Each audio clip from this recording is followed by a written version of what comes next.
de mão e puro de coração, que não entrega a sua alma à vaidade, nem jura enganosamente. Este receberá a bênção do Senhor, a justiça de Deus da sua salvação. Tal é a geração daqueles que buscam a tua face, ó Deus de Jacó. Levantar a porta das vossas cabeças, levantar entradas eternas e entrar no Rei da Glória. Quem é o Rei da Glória? É o Senhor forte, poderoso, o Senhor poderoso na batalha. Levantai a porta da vossa cabeça, levantai-vos, ó entradas eternas, e entrará o Rei da Glória. Todos comigo. Quem é esse Rei da Glória? O Senhor dos Exércitos, Ele é o Rei da Glória. Novamente, quem é esse Rei da Glória? O Senhor dos Exércitos, Ele é o Rei da Glória. Amém. Apresentar.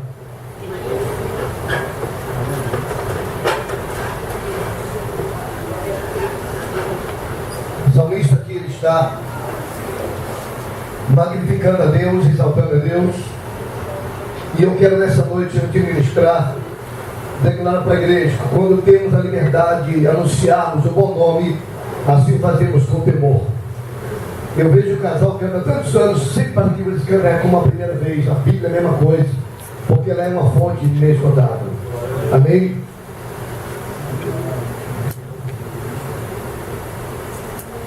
Nós encontramos, irmãos, um salmo escrito por um rei chamado Rei Davi, um homem de grandes batalhas, teve êxito em muitas batalhas, em guerra, porque Deus era com ele.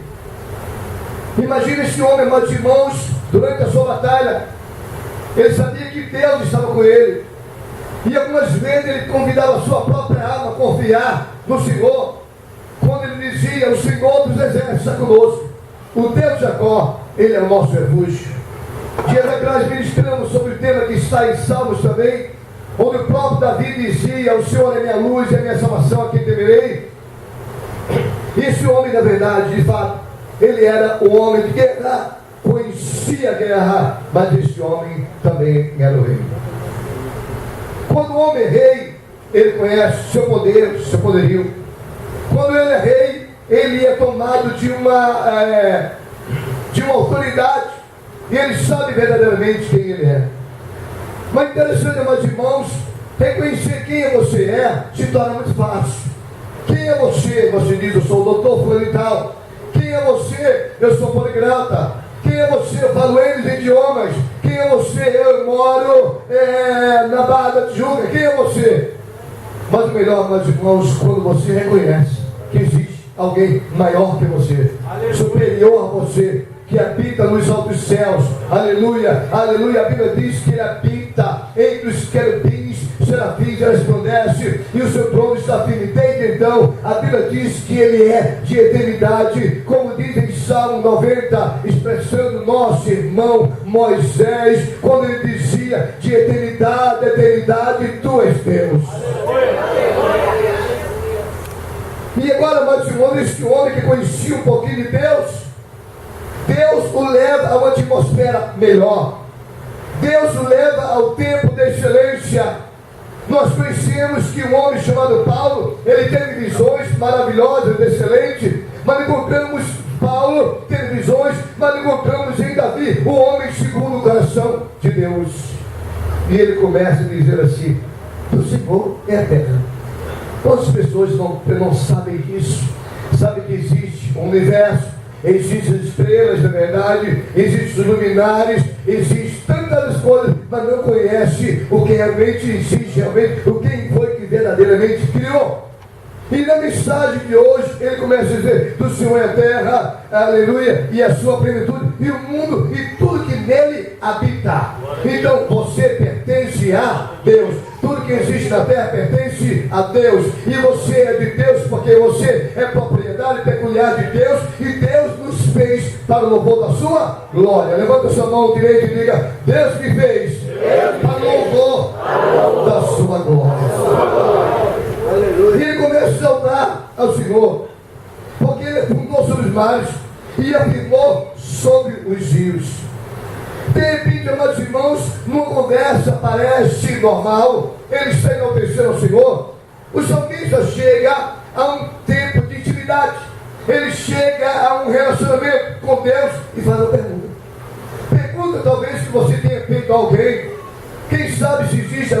indagações da sua vida espiritual, pergunta talvez seu motivo de resposta. E ele diz aqui no versículo, aleluia, 3, ele diz: quem subirá ao monte do Senhor? Quem estará no seu lugar santo? Davi estava aqui olhando, não morto, montanha, onde ele dizia: eleva meus olhos para o monte, de onde virá socorro. Ele não estava olhando para o monte Sião, ele não estava olhando para os grandes montes da época. Na verdade, ao monte que ele estava vendo a intimidade de Deus. Sempre que ele estava no lugar, vendo o lugar da habitação de Deus, da morada de Deus. Eu fico olhando agora, irmãos, uma paralela aqui entre o profeta Isaías e Davi, porque Isaías, ele viu, a Bíblia diz a visão, ele não viu o Senhor no trono. A Bíblia diz que Isaías viu ao Senhor assentado em um alto e sublime trono. Diga comigo assim: assentado em um alto e sublime trono. Ele viu Deus na sua majestade, ele viu Deus na sua magnificência, ele viu Deus na sua soberania, ele viu Deus todo-poderoso. E o mesmo Davi agora, ele dá um salto do natural para o sobrenatural. Ele dá um salto da terra até a intimidade de Deus. Senhor, eu vejo uma coisa, mas irmãos, que a Bíblia revela claramente, é algo de Deus. A Bíblia diz que Deus é santo, 3 vezes santo. Amém, igreja? Quando a primeira coisa que Davi tem em Deus não é a sua magnificência. A primeira coisa que ele vê em Deus não é, amados irmãos, seu poderio. A primeira coisa, amados irmãos, que o salmista consegue ver em Deus é o templo da sua santidade. Você não entendeu ainda? A primeira coisa que o salmista vê em Deus é a palavra santidade. Aleluia, você entendeu a mensagem? A primeira coisa que Davi vê em Deus, ele diz: Senhor, aleluia, ele é santo. Ele vê Deus na sua quê? Santidade. Amém, igreja? Aleluia. Por que na sua santidade? Porque ele olha como olhou, talvez Isaías, quando ele viu o Senhor sentado, ele começou a dizer: vou perecer, eu vou perecer, porque meus olhos viu o rei. Na verdade, ele não estava vendo a magnificência de Deus como viu Davi. Davi não, ele viu primeiro também a santidade de Deus. Amém, igreja? E ele diz: Senhor, quem subirá do teu santo monte? Amados, eu não sei se você serve a Deus há muitos anos. Eu tive notícia que o casal, sou casado há 42 anos. Eu sou com bem mais jovens, 40, sou casado há 32 anos. Você fica casado com 8, né, gente? Diz 40, o resto esquece, o resto. Amém? Mas imagine, irmão, desde que você era pequenininho, vinha aquele pregador arretado: olha, você tem que consertar. Jesus vem. Então é arrebatamento das pessoas. Vocês já viram a conversa. Eu não estou mais acreditando nessa mensagem. Jesus vem. Como você conhece alguém que já morreu? Jesus já veio para ele. Que foi jovem, que foi criança, que é adolescente, que já morreu. Jesus já veio para essa pessoa. Sim, na igreja. Então a Bíblia diz: prepara-te, Israel, para te encontrar com teu Deus. E agora, meus irmãos, as pessoas hoje conhecem uma chamada religião. E essa pessoa que tem uma lacuna vazia opta por servir em uma igreja, que alguém chama de religião, e vem. Algumas pessoas vêm porque querem conhecer Deus e de Deus. Algumas pessoas querem servir a Deus. E algumas pessoas estão cheias de problemas, cheias de dificuldade, e sabem que Ele pode também dar a solução. Mas poucos são aqueles, amados irmãos, que na verdade conhecem Deus na essência do seu poder, que não conhecem a morada de Deus, que não conhecem a vontade imperativa de Deus, que não conhecem a criação de Deus, e não conhecem o propósito de Deus, ter feito todas as coisas. O propósito de Deus enviar Jesus na terra foi para salvar o homem, a humanidade, do seu delito e pecado. Nem igreja, o homem realmente não conhece isso. Então, quando a Bíblia revela acerca de Deus, revela Deus santo, Deus magnânimo, Deus eterno, Deus todo-poderoso, a Deus justo, aleluia, mas um Deus puro, diga Deus puro. E agora, irmãos, eu vejo Davi entrando na intimidade de Deus. E ele diz assim: Senhor, quem entrará nesse lugar aí? Eu vejo ele olha para a santidade, vê um lugar limpo. Imediatamente, amados irmãos, Deus traz uma resposta para o salmista. Porque muitas vezes, irmão, nós entramos na casa de qualquer maneira. Às vezes você até no quartel certo de qualquer maneira. Alguns crentes hoje, não é você, não tem esse crente aqui, simplesmente se torna no religioso, domingo vem para a igreja, mas existe uma geração que serve. Existe uma geração, meus irmãos, que foi regenerada. Existe uma geração que foi transformada, que conheceu de fato o que é o novo nascimento, o que é estar em Cristo. Esses estão semelhantes a Davi. E Davi diz ao Senhor que entrará no teu santo lugar. A resposta não veio do pregador. A resposta não veio de um anjo.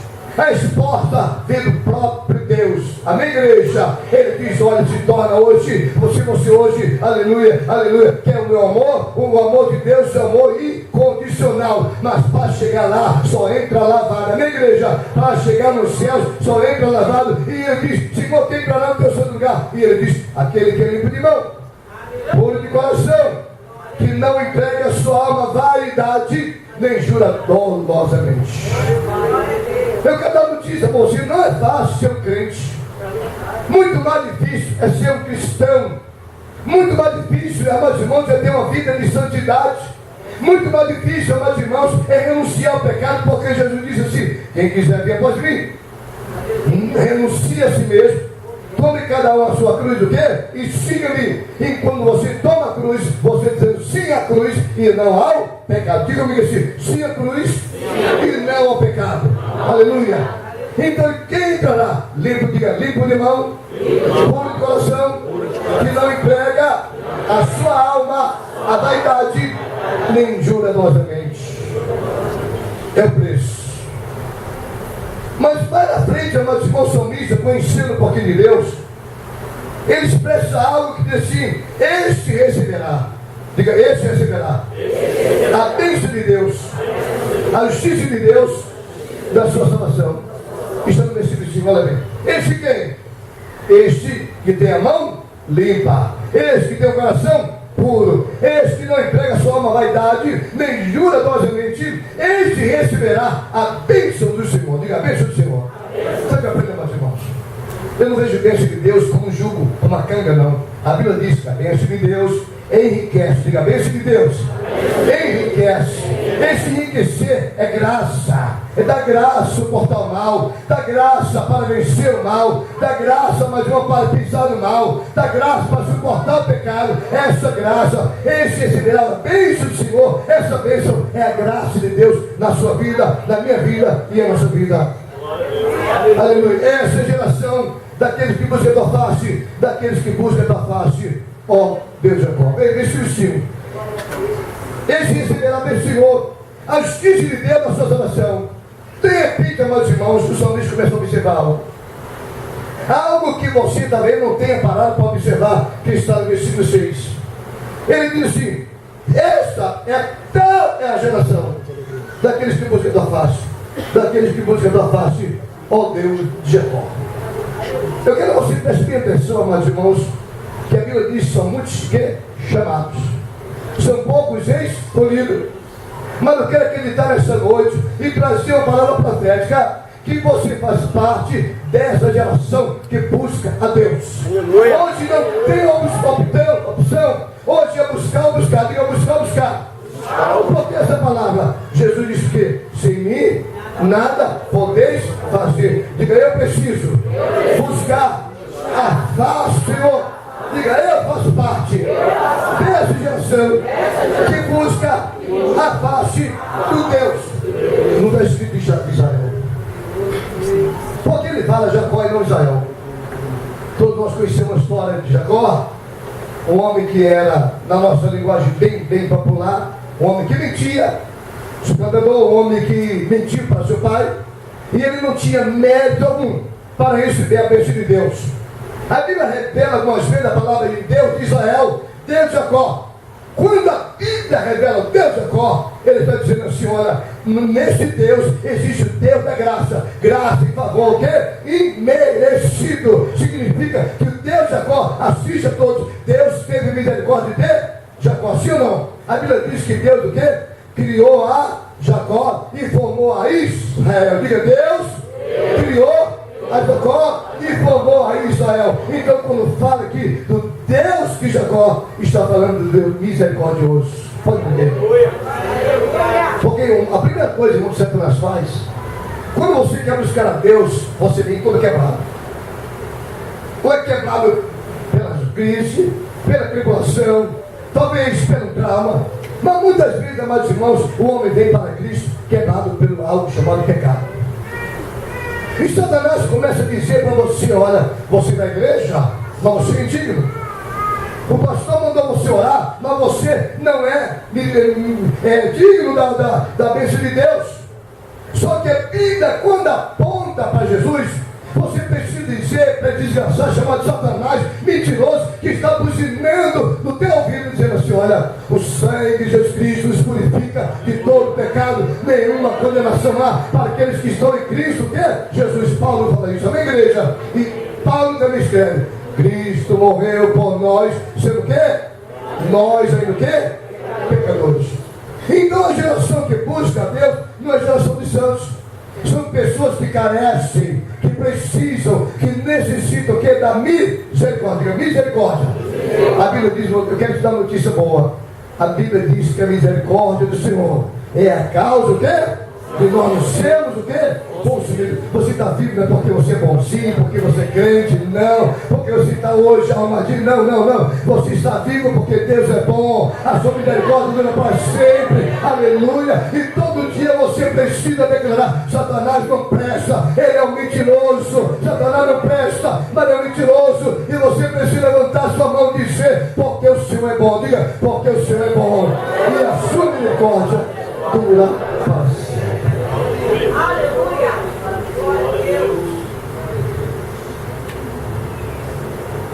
Essa geração aqui que porque a tua face, ó Deus de amor.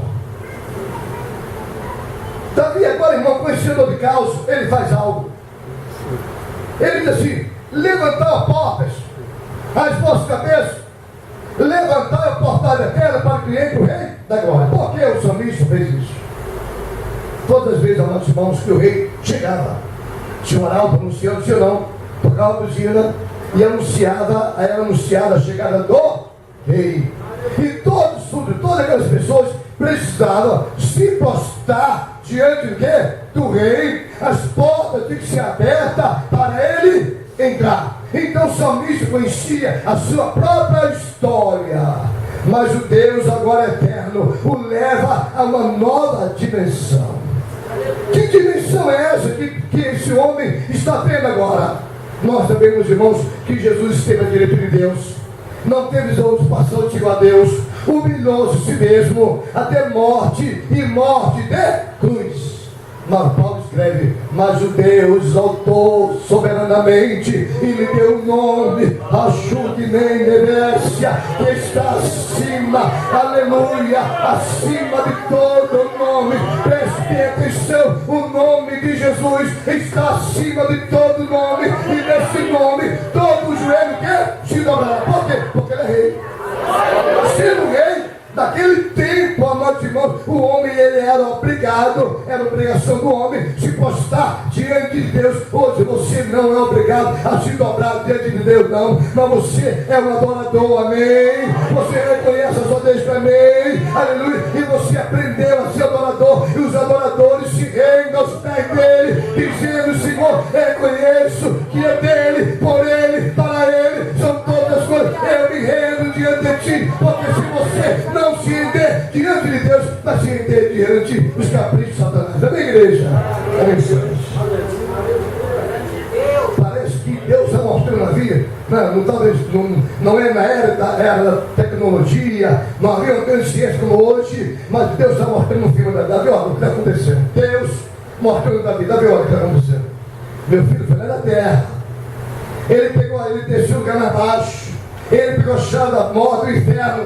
E agora ele volta em triunfo. Ele teve a sua entrada triunfal em Jerusalém, aleluia, mas ele precisava retornar ao seu lugar, da onde ele veio, amém, igreja? E no seu retorno, ele fica assistindo assim, Davi assistindo Jesus voltar para o seu lugar.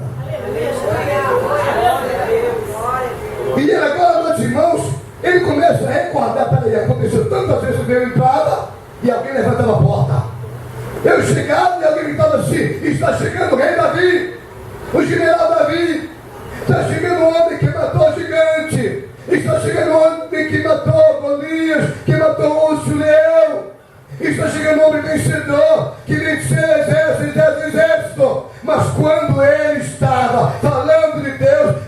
sabia de alguém que estava acima dele. Ele era um general de guerra, porém ele estava anunciando a chegada do Senhor dos Exércitos. Vocês estão entendendo a mensagem? Ele estava anunciando a sua igreja, ele estava anunciando a chegada do Senhor dos Exércitos. E ele fica, meus irmãos, olhando aquela cena.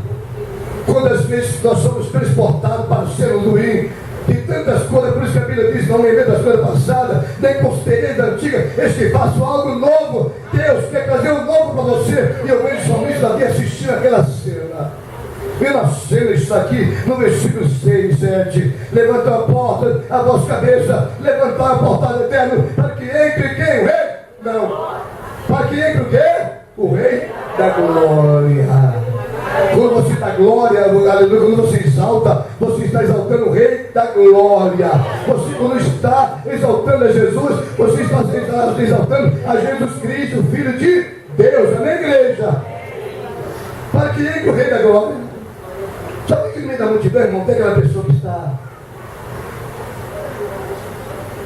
fora do contexto, não está inserido. Sabe aquela pessoa que diz, você gostou do culto? Não. Então você não entrou no culto, você não fez parte do culto. É verdade, eu estou inserido no culto. Eu não tenho que pedir a Deus para terminar o culto abençoado. Eu tenho que dar um culto abençoado para Deus, sim, igreja? É o meu louvor, é a minha adoração para meu Deus. Mas tem pessoas assim, o que está acontecendo aí? Aconteceu com Tomé. Jesus chega e ele não estava. Já falamos aqui no pregador errado aqui, que ele pregou, estava pregando para o homem, e simplesmente, amados irmãos, o homem levantou a mão para citar Jesus. E simplesmente ele perguntou qual a parte que você gostou. Irmãos, o homem estava longe. Tem pessoas que levantam a mão, eles vê todo chorando, ele também chora. Fala a língua, vai tentar a língua também. Ele tem alguém para pensar, vai pensar. Tem reteté, vai entrar no reteté, igual a irmã Angélica também. Ele está bem. Ele não sabe, irmão. No meio daquela multidão, tinha alguém que não era conhecido de causa. Existem pessoas que entram nessa igreja tão linda, onde a presença de Deus é real, onde Deus se manifesta, onde existe poder e o céu, onde Deus cura, Deus batiza, tem arrebatamento, tem libertação, tem maravilhas. E as pessoas dizem assim, cara de bobo não, né? Ele não tem cara de bobo, é o próprio bobo da corte. Está acontecendo o que aí? Eu não vi o que aconteceu no fim, não. Aí ainda sai falando, irmão, viu aquele irmão, não aconteceu nada. Tinha alguém no meio daquela multidão de fora que perguntou, quem é esse rei da glória? Quem é esse? Quem é esse? Eu pergunto, olha, seu irmão, você conhece Jesus? Você conhece Jesus? Agora, olha, irmão, deixamos ser estreito. Quem conhece Jesus, diga amém? Quem conhece Jesus, levanta a mão. Diga, eu conheço Jesus e estou disposto a servi-lo, a adorá-lo, a ir à ceia e aos cultos. Agora, quando crente é crente de verdade, eu sou tão crente, conheço tanto Jesus, que eu quero morrer por ele. Não tem nem glória aí, não, gente? Tem uma glória, né? Tem glória aí, não? Tem uma glória. Eu conheço tanto Jesus que eu quero morrer, é igual o marido, né? Que o marido deve amar a sua esposa como Cristo amou a igreja e se entregou por ela. Chega na igreja. Os maridos precisam ler a Bíblia. Amém, igreja? Apenas. Quem é esse filho da glória? Quem é que está manifestando o seu poder? Quem é? Então, irmãos, hoje nós vivemos um tempo, meus irmãos, que tem homens buscando palco. Diga palco. Onde ele busca o seu poder, ele busca a sua glória, ele diz que ele é o cara, ele é Romário, ele é alguma coisa. E uma coisa que o pastor Alexandre tem falado, eu entendo, a luz da Bíblia, já conhecia, é algo importante. Deus para o cristão deve dar o altar, e para o homem ímpio deve dar o palco. Alguém entendeu? Diga amém. Porque a glória Deus não darei para ninguém. Aleluia. Deus não dá. Quem é esse rei da glória? Aí vem a notícia, olha, é o Senhor forte, poderoso. O crente que tem intimidade com Jesus, que serve Jesus, tem história a contar. O vovô tem história para o neto, o neto terá para o bisneto. Tem pessoas, irmãos, que dentro da igreja não sabem testemunhar de Jesus. E não esquece daquela palavra que diz, vós sois as minhas, o que é? Testemunho, senhor da igreja. Aleluia. Diz alguém por aí que é testemunho de Jeová. Não viu nada com testemunho. Eu creio em Jesus. Amém, igreja? Que é o Filho de Deus. Que é Filho da glória. Aí vem a resposta. Irmãos, uma coisa importante que é compartilhar com os irmãos. Quando você fala de Jesus, respeito. Fala de Deus. Dá uma postura. Já contei para os irmãos que o colega pastor disse assim, que o pastor Jadiel, aconteceu isso com a minha esposa. Como acontecia comigo, já contei várias vezes aqui. Eu estou no hospital, a mulher está lá morrendo, e chega alguém para mim e diz assim, pastor Jadiel, fulano vai morrer? Hã? Eu estava aqui na ceia, quando alguém deu notícia, 2 horas, Simone morre. Eu estou aqui pregando. Aí vieram me buscar aqui, cheguei chegando para lá. Quando chego no hospital, já faltava segundos. Aí eu ousava pensando, irmão, muito abuso. Pastor Jadiel, morre ou não morre? Eu digo uma coisa, disse que sou vaso, sou profeta. Me dá um beliscão, te dou 2. Sabe o que é bom, né? Não é? Eu sim, eu dou. Não morre, não morre, irmão, sou filho louco. É a postura crente. Não estou sentindo cheiro de morte. Tem que ver isso. Tem que ter Deus contigo, que tinha um defunto na minha frente lá, o camarada morreu. E de repente eu comecei a orar. Os irmãos da sala, não aconteceu nada. Mas uma voz que sabe que eu não sei cantar, disse, Jadiel, canta. Eu disse na semana passada que Deus estava com raiva do diabo. Naquele dia estava injuriado com o diabo. Mandou eu cantar. Não tem aquela frase que diz que canta os males espanta? Se eu cantar, os cantos que vão embora. Nem eu gosto de ouvir, irmão. Dias atrás eu coloquei uma gravação da minha filha Rebeca e um louvor lindo. Irmão, tem que ter certeza de segunda voz. Pra quê? E o telefone do meu lado. Irmãos, quando eu peguei aquela voz, meu Deus, que voz do além. Meu Jesus, que é isso, irmão? Sou eu mesmo. Falei, Jesus, meu Deus, minha ferida, como disse pastor, era eu. Não sou eu, não. Sai daqui. Tentei. Tirei a voz, não, peraí, irmão. Tirei mesmo. Mas Jesus mandou eu cantar. O crente, quando conhece Deus e ele diz canta, ele canta. Eu estava em Vila Kennedy quando a irmã estava no culto. E ela estava na grande tribulação, uma grande dor, uma grande aflição. E ela estava desorientada. E ela não era acostumada a cantar. E Deus levantou um profeta, porque Deus ainda fala. Ele disse assim, minha serva, canta e planta. E simplesmente meus irmãos já tinham terminado. E todo dia de manhã as pessoas escolheram para plantar. Eu comecei a cantar. Cantar. Só terminou com a graça. De repente ela falou, aí, cadê a luta? Já passou? Passou? Eu conhecia. Você precisa conhecer Deus. A voz é essa. E é filho da glória. E a resposta é essa. Quem é filho da glória? Diga-me, o Senhor forte e poderoso, que Deus filho.